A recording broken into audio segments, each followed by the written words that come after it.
T Suresh Babu dangerous Joseph എന്ന് പറയുന്നത് നമ്മൾ മനസ്സിലാക്കി വരുന്നത് കോട്ടയം കുഞ്ഞച്ചൻ തന്നെയാണ് അതിന്റെ നായകൻ മമ്മൂട്ടി എനിക്ക് ഭയങ്കര ഇഷ്ടപ്പെട്ട ഒരു കഥാപാത്രമാണ് കോട്ടയം കുഞ്ഞച്ചനും ആ ഒരു സിനിമയൊക്കെ.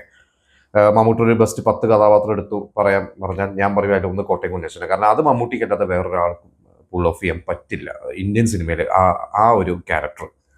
ആ കോംബോന്റെ സിനിമയാണ് കിഴക്കൻ പത്രോസ്.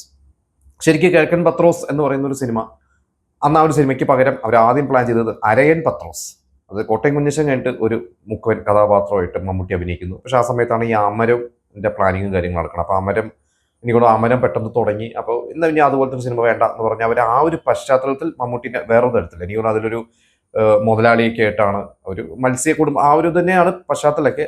അതിലൊരു കിഴക്കൻ ഒരു പത്രോസ് എന്ന് പറഞ്ഞൊരു ക്യാരക്ടറൊക്കെ ആയിട്ടാണ് അതിൽ കുറേ മുമ്പ് കണ്ടിട്ടുള്ള സിനിമയാണ്. എന്തായാലും അതിൽ നല്ല പാട്ടുകളൊക്കെ ഉണ്ട്, രസമുള്ള പാട്ടുകളൊക്കെ ഉണ്ട്. നല്ല ടൈറ്റിൽ സോങ് ഒക്കെ നല്ല രസമാണ്. ആ സിനിമ ഓപ്പണിങ് തന്നെ നല്ല ഓർമ്മയുണ്ട് ആ ഒരു ഭാഗമൊക്കെ.